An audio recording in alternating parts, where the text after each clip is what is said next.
श्री कृष्ण गोविंद हरे मुरारी, हे नाथ नारायण वासुदेवा। जय श्री राधे, जय श्री कृष्ण।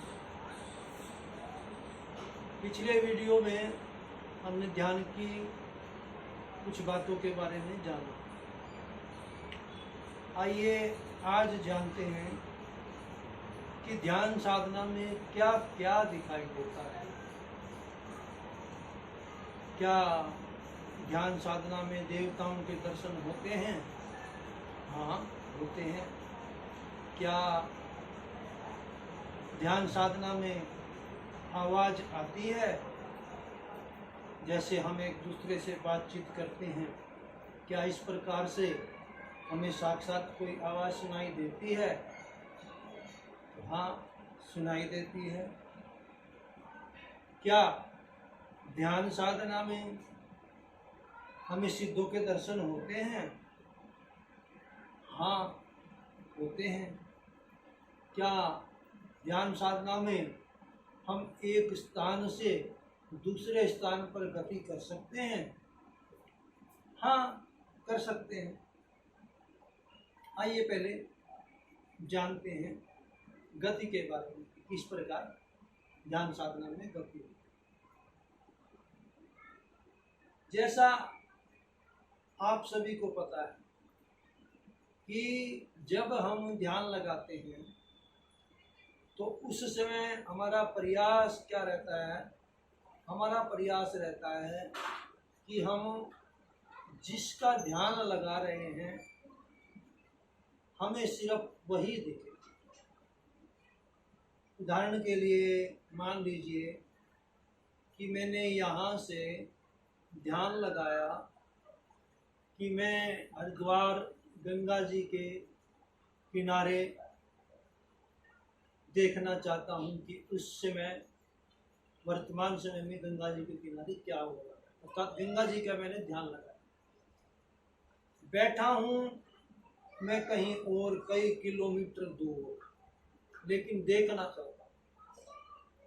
तो मान लीजिए मैंने गंगा जी का ध्यान लगाया, तो क्या होगा कि जब गंगा जी का ध्यान लगाते लगाते ध्यान लगाने में क्या होगा कि जो मेरे मन की तरंगे हैं, मेरा मन गंगा जी के एक स्थान पर केंद्रित रहेगा। और जब मन किसी स्थान पर केंद्रित होता है तो मन की वेव्स वहाँ तक पहुँचती है।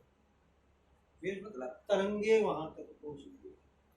और जिस अक्षण मेरी तरंगे गंगा जी के उस स्थान तक पहुँच जाएंगी जिस स्थान का मैं ध्यान लगा, बोली जय गंगा जी,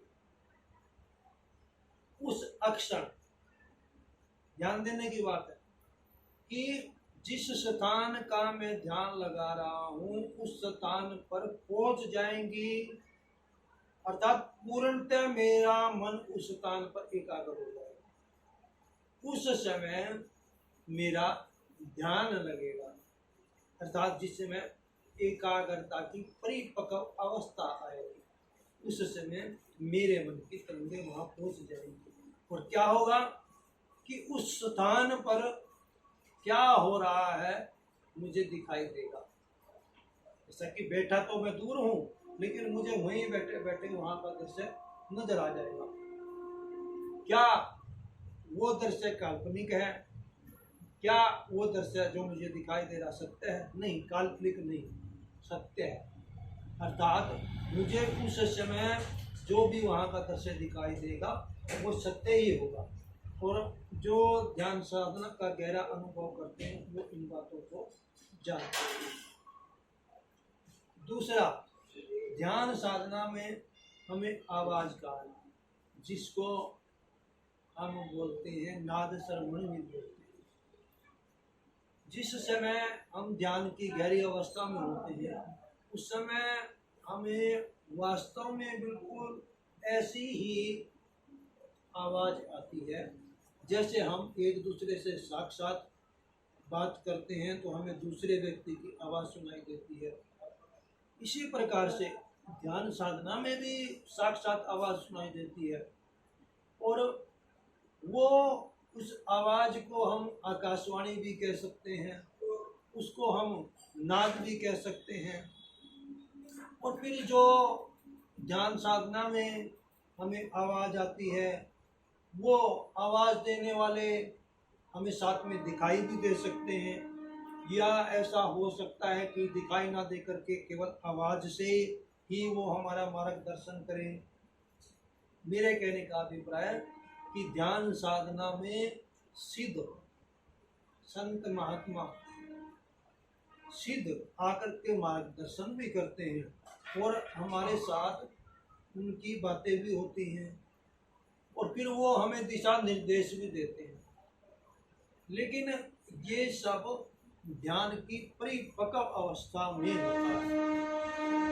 अब यहाँ पर प्रश्न उठता है कि हम कैसे माने कि वो सिद्ध महात्मा ही हमें दिखाई दे रहे हैं, या जो आवाज़ें आ रही हैं वो काल्पनिक नहीं है।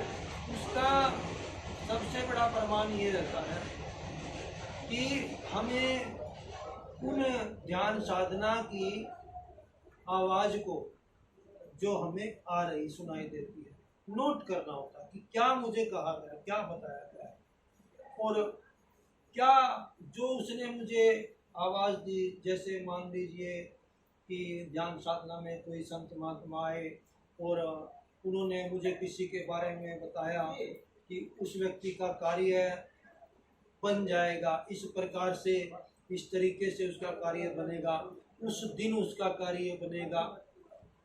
हाँ, ये बिल्कुल सत्य है। और फिर वो जिस प्रकार से बताते हैं वो कार्य उसी प्रकार से उसी दिन बन भी जाता है। जब वो बन जाता है तो फिर हमें मानना ही पड़ता है कि वो जो शक्ति हमारे ध्यान में आई, जिस शक्ति ने मार्गदर्शन किया, वास्तव में वो कोई सिद्ध शक्ति है। वो पहले ही जानती थी कि मेरा कार्य किस प्रकार बनेगा, और वो पहले ही जानती थी कि किस दिन बनेगा। तो फिर हमें ये बात माननी ही पड़ेगी, क्योंकि उसके द्वारा वो कार्य सिद्ध हो गया।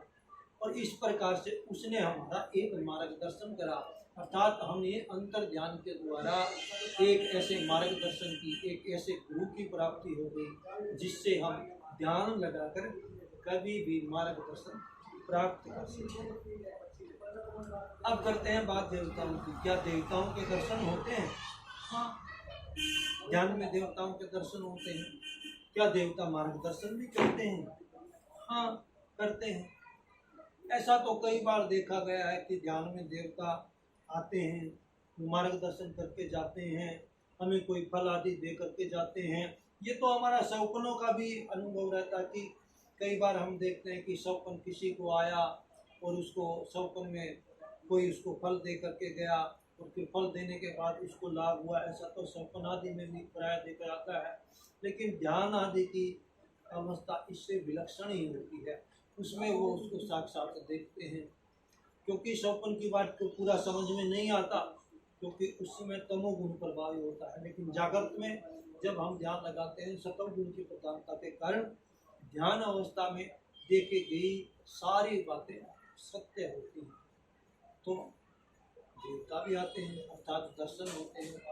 लेकिन ये सब होता तभी है जब हमें एक योग्य गुरु मिल जाए, जो अनुभवी हो, जिसने इन सब को देखा हुआ हो।